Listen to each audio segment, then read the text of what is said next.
ఇండియాలోని సినిమా హీరోల్లో ఎవరికీ లేని ప్రత్యేకత తమిళ టాప్ స్టార్లలో ఒకడైన అజిత్కు ఉంది. ఆయన ప్రొఫెషనల్ మోటార్ స్పోర్ట్స్ డ్రైవర్. ఇటీవల ఒక పెద్ద రేసులో 3వ స్థానం సంపాదించాడు కూడా. సినిమాల నుంచి ఏమాత్రం ఖాళీ దొరికిన అజిత్ రేసులకు వెళ్లిపోతుంటాడు. అయితే ఇటీవల ఆయన ఒక పెద్ద ప్రమాదం నుంచి త్రుటిలో బయటపడ్డాడు. అప్పుడు అభిమానులు ఊపిరి పీల్చుకున్నారు. కానీ ఇప్పుడు మరోసారి అజిత్ ప్రమాదానికి గురయ్యాడు. స్పెయిన్లోని వాలెన్సియాలో జరిగిన పోర్షే కార్ రేసులో అజిత్ తన ప్రమేయం లేకుండా జరిగిన యాక్సిడెంట్లో పెను ప్రమాదం నుంచి త్రుటిలో బయటపడ్డాడు.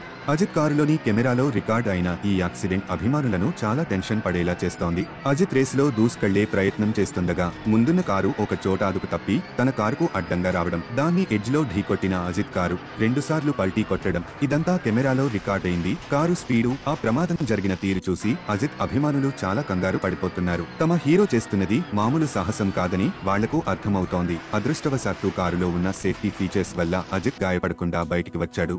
కానీ ఇలాంటి ప్రమాదాల్లో కొన్నిసార్లు డ్రైవర్లు ప్రాణాలు కోల్పోవడం జరుగుతుంటుంది. క్రాష్ జరిగినప్పుడు కార్లు పేలిపోవడం, కాలిపోవడం జరుగుతుంటుంది. కొన్నిసార్లు కారు బాగా డ్యామేజ్ అయి డ్రైవర్లు వాటిలో ఇరుక్కుపోయి తీవ్రంగా గాయపడడం, ప్రాణాలు కోల్పోవడం చూస్తుంటాం. కాబట్టి అజిత్ ఏ గాయాలు లేకుండా బయటపడడం అదృష్టం అనే చెప్పాలి. ఈ వీడియో చూశాక అజిత్ ఇకపై ఈ రేసులు మానేయాలని కోరుతూ అభిమానులు పోస్టులు పెడుతున్నారు.